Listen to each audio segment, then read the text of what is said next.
we wish to issue a statement by Mount Kenya and Diaspora Leaders Forum, and we wish to state as follows.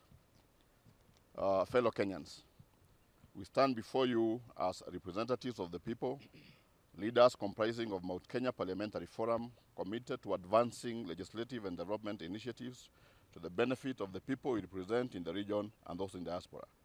We hereby reaffirm our irrevocable faith in the unity and indivisibility of our region and the nation of Kenya.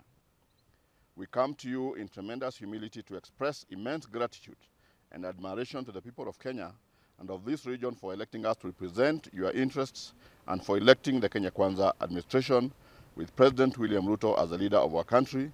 And we have resolved that we shall be meeting regularly to take stock of the progress and to review achievements and necessary interventions on critical issues that are of concern to the people we represent. We shall further form a coordinating committee to serve as a linkage between us and the executive in the advancement of people-sensitive legislative and development agenda in our region and region's interests in the diaspora. Exactly 1 day short of today, 2 years ago, on the 13th of September 2022, President William Ruto was sworn in as the 5th President of the Republic of Kenya. His inauguration marks the beginning of a new era, resonating with the hopes and aspirations of many Kenyans who believe in the greatness of our country and the unbreakable bonds that bind the people of this nation together.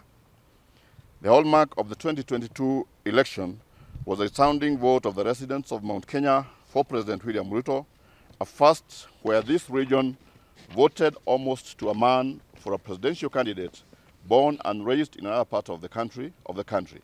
We are proud to have contributed to the making of this history. The Kenya Kwanza administration has overseen the country through extremely difficult economic challenges during the past 2 years.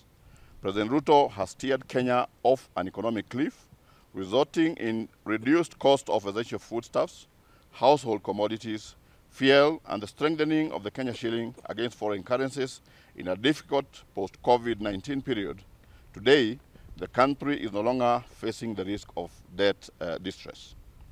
With the country's economy assuming a positive trajectory, we expect the next 3 years to be the period when this administration will help our constituents and the rest of the country to revitalize the economy and improve the economic well-being of Kenyans.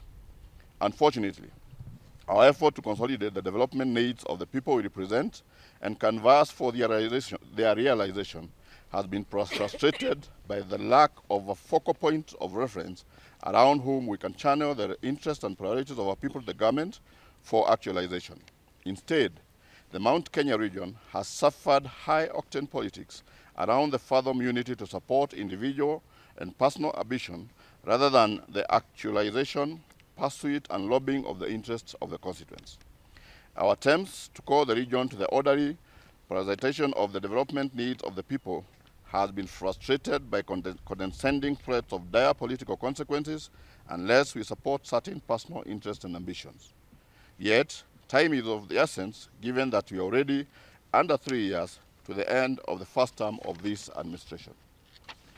As we continue with superiority contests and bickering, the people we represent expect us to aggregate and lobby for prioritization of key projects